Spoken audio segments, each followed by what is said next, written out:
Hello hi welcome everyone, this is me Prem Kumar, your host and आपका दोस्त। अच्छा जी, एक बहुत इंपॉर्टेंट क्वेश्चन आता है कि हम अपनी आर्टिकलशिप में वो क्या क्या करें जिसकी वजह से हमारा एक्सपीरियंस इतना अच्छा हो जाए कि फ्यूचर में हमें फॉरेन जॉब्स या इवन लोकली बड़ी अच्छी कंपनीज में जॉब मिल जाए। तो ऐसी कौन सी स्किल्स हम अक्वायर करें विद आर्टिकलशिप, हम अपना एक्सपीरियंस किस तरह का अक्वायर करें, कौन सी जॉब्स बाहर के मुल्कों में अवेलेबल हैं और हम अपनी स्किल्स को कैसे उससे अलाइन करें। काफ़ी इंपॉर्टेंट क्वेश्चन है। अपने करियर के आप स्टार्टिंग के 2 3 4 साल लगाते हो तो दो शुड बी मोस्ट यूज़फुल जिससे आपका करियर आगे बिल्ड हो। तो वो कौन सी स्किल्स हैं, कौन सी चीज़ें हैं, उसके बारे में थोड़ा सा ब्रीफ करूँगा। ऑफ कोर्स ये बहुत बड़ा डिस्कशन है, इस पे घंटे लग सकते हैं बात करने में, but let me brief you bit कि क्या क्या मेजर चीज़ें हैं। मैं यूके के पर्सपेक्टिव से बताऊँगा एंड थोड़ा बहुत जनरली भी कि ऐसी क्या चीज़ें हैं जो आपको करनी चाहिए जिससे आपको हेल्प मिलेगी and then you should be more ready for the future for the job abroad. Number one thing is qualification. देखो, आप जितना भी काम कर रहे हो, जो भी आप एक्सपीरियंस गेन कर रहे हो, बहुत अच्छा कर रहे हो, क्वालिफाइड नहीं हो, then there is always an issue. आपके रास्ते में ना रुकावटें आती रहेंगी। Qualification is the key. बाहर आपके पास बहुत अच्छा एक्सपीरियंस भी हो, लेकिन फॉर एग्जांपल यूके में आपको जॉब नहीं मिलेगी क्योंकि आप क्वालिफाइड नहीं हो, ना आपके पास एसी है, ना एसीसी है, ना बैचलर से कुछ भी नहीं है।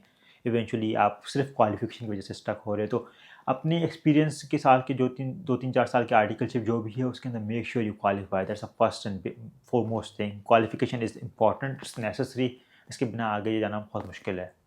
सेकंड चीज़ जो है स्टेक होल्डर मैनेजमेंट के नाम से है, वो बेसिकली है कि आप अपने क्लाइंट्स को, अपनी टीम को, अपने पार्टनर को, अपने जूनियर्स को, अपने कलीग्स को कैसे मैनेज करते हो। ये चीज़ बहुत बहुत इंपॉर्टेंट है। आप बाहर जब अप्लाई करते हो then you apply on a role like assistant manager, like a senior. वो वैसा रोल है जिसमें आप जूनियर से भी डील करते हो, आप क्लाइंट से भी डील करते हो, आप अपने मैनेजर से, सीनियर मैनेजर से, पार्टनर से डील करते हो।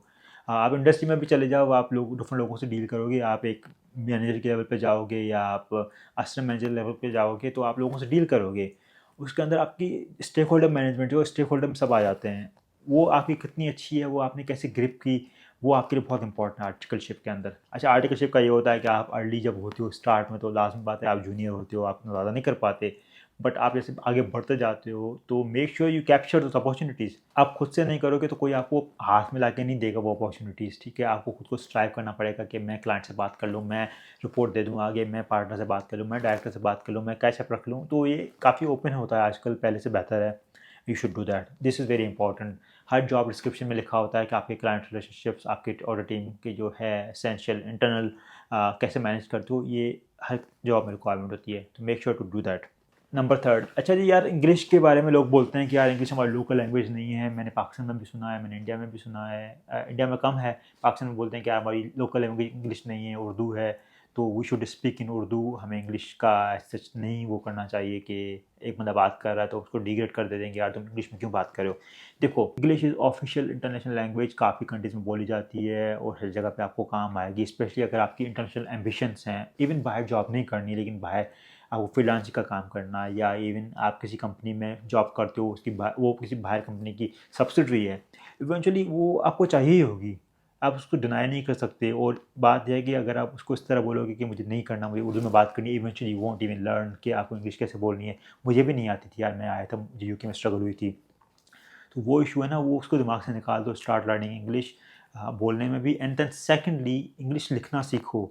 Very very important. आप कैसे लिखते हो इंग्लिश को, लेटर्स के अंदर, ईमेल्स के अंदर, कम्युनिकेशन के अंदर।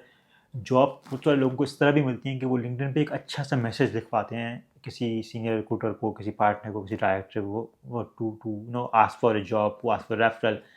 उनको दिखता है कि लोग कैसे बात कर रहे हैं, उनको बोलने का तरीका आता है। और जनरली विद इन यूके या कहीं भी जा रहे हो आप, कम्युनिकेशन जो होती है वो ईमेल्स पे होती है इंग्लिश में, और you should be good at that. उसी से आप एक्सेल कर पाओगे। तो ये आर्टिकलशिप में आपके लिए बहुत इंपॉर्टेंट है इसको लर्न करना, both speaking and writing English. Next चीज़ है कि यार आपको इंटरनेशनल अपॉर्चुनिटीज़ जब भी मिलें तो वो लेना अपने आर्टिकलशिप में, शाये अवे नहीं होना। अच्छा, क्वालिफ़िकेशन का इम्पैक्ट आता है कि कभी-कभार आपके पास अपॉर्चुनिटी आती है लेकिन आपकी क्वालिफ़िकेशन बीच में आ जाती है, तो वो एक अलग गेम है। वो आपको नेविगेट करना पड़ेगा अपने सिचुएशन के हिसाब से। बट जनरली अपॉर्चुनिटीज़ कोई भी इंटरनेशनल हो या इवन कोई भी ट्रैवल की अपॉर्चुनिटीज़ हो, किसी और कल्चर में जाने की, किसी और कंट्री में, किसी और प्रोविंस में, make sure to get that. उससे एक तो नंबर वन आपको एक डिफरेंट एक्सपीरियंस मिलता है, डिफरेंट इन्वायरमेंट चेंज होता है, एंड देन सेकेंडली इंटरनेशनल अलग है तो आप अपना एक्सपीरियंस काउंट करते हो। And you can show that in your next job application. मैंने भी किया था दुबई का एक्सपीरियंस, मुझे कॉन्वेंट जो की थी, तो इट्स वेरी वेरी हेल्पफुल। अच्छा जी, नेक्स्ट चीज़ जो आपको करनी चाहिए वो है कि आप इन डेप्थ एक्सपीरियंस लो किसी भी चीज़ में। ऐसा नहीं है कि हवा में खेल रहे हो, बेसिकली टाइम निकालने के लिए आर्टिकलशिप का काम है या आपको बाहर जॉब करनी है तो या इवन लोकली मैं बात करूँ तो आप एक्सपीरियंस ऐसा लो कि आप उसको आगे ट्रांसलेट कर पाओ।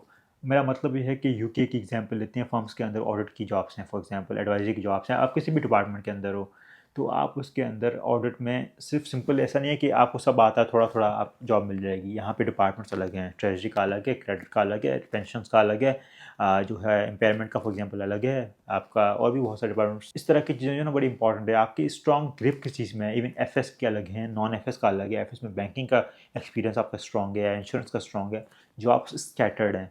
ऐसा नहीं कि आपको सब कुछ आता है आपको एक अच्छी जॉब मिल जाएगी, वो नहीं होगा। आपकी जॉब जो है ना डिफ़र करती हैं एक्सपीरियंस, और आप सॉलिड एक्सपीरियंस लेके आओ किसी चीज़ के अंदर।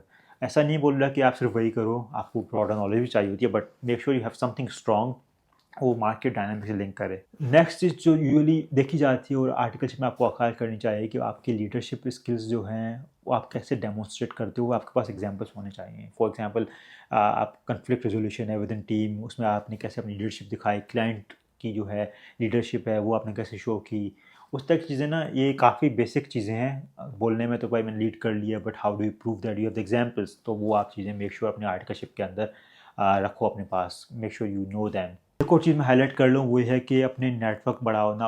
आई अंडरस्टैंड कि नेटवर्क बढ़ाना बहुत मुश्किल है, लोकली आप काम कर रहे हो, आपको इतना पता नहीं है। स्पेशली मैं अपनी बात करूँ 2014 की बात, जब इतना लिंक्डइन भी ज़्यादा नहीं चलता था, सोशल मीडिया भी इतना हाइप पे नहीं था जितना अभी लिंक्डइन, बाकी चीज़ें हैं, लोग एक दूसरे से कॉन्टैक्ट पे हैं।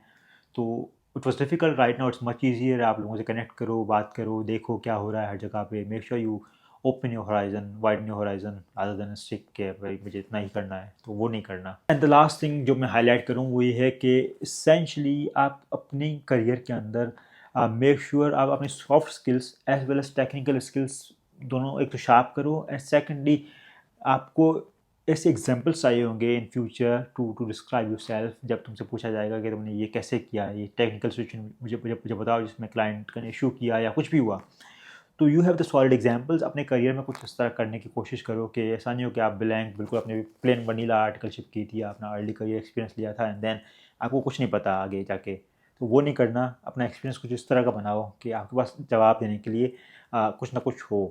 बेसिकली क्या होता है, कुछ टाइम लोग ना फेक जवाब देना शुरू कर देते हैं बिकॉज उन्होंने कुछ किया ही नहीं है। And let me tell you, recruiters को, हायरिंग मैनेजर्स को जो आपका इंटरव्यू ले रहे होते हैं उनको पता चल जाता है कि आप अपने एक्सपीरियंस नहीं बता रहे, आप सिर्फ बातें बना रहे हो।